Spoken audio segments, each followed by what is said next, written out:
ശരീരം പാടി ഞങ്ങൾ വരുന്നല്ലോ, രാക്കുളിരായി പിറന്നൊരു ഉണ്ണിയുമായി, രാത്രികാലെ കണ്ടൊരു നക്ഷത്രവുമായി, രാജാതിരാജനെ വരവേൽക്കാൻ രാരീരം പാടി ഞങ്ങൾ വരുന്നല്ലോ, രാക്കുളിരായി പിറന്നൊരു ഉണ്ണിയുമായി, രാത്രികാലെ കണ്ടൊരു നക്ഷത്രവുമായി, രാജാതിരാജനെ വരവേൽക്കാൻ.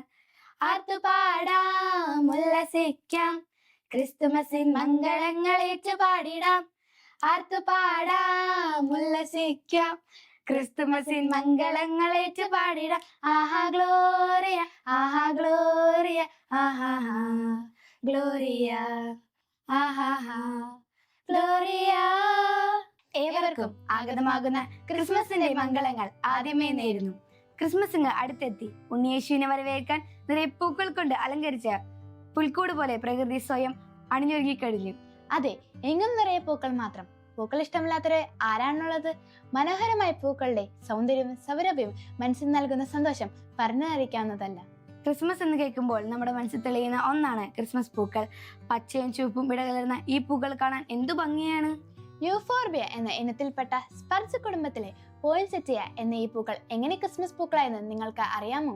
17-ാം നൂറ്റാണ്ടിൽ മെക്സിക്കോയിലെ ഫ്രാൻസിസ്കൻ സന്യാസിമാർ പുൽക്കൂട് അലങ്കരിക്കാൻ പച്ചയും ചുവപ്പും ഇടകലർന്ന ഈ പൂക്കൾ ഉപയോഗിച്ചു തുടങ്ങി.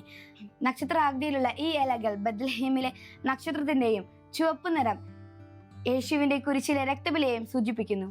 1825 മെക്സിക്കോയിൽ നിന്ന് അമേരിക്കയിലെ ഐക്യനാടുകളിലേക്ക് ഈ പൂക്കൾ എത്തിച്ച മെക്സിക്കൻ സ്ഥാനപതി ജോയൽ റോബർട്ട് പോയിൻസെറ്റിന്റെ പേരിലാണ് ഈ പൂക്കൾ ലോകമെങ്ങും അറിയപ്പെടുന്നത്. മറ്റുള്ളവരെ ബഹുമാനിക്കുന്നതിനും ആദരിക്കുന്നതിനും സ്നേഹം പങ്കുവെക്കുന്നതിനുമെല്ലാം നമ്മൾ പൂക്കൾ ഉപയോഗിക്കാറുണ്ടല്ലോ.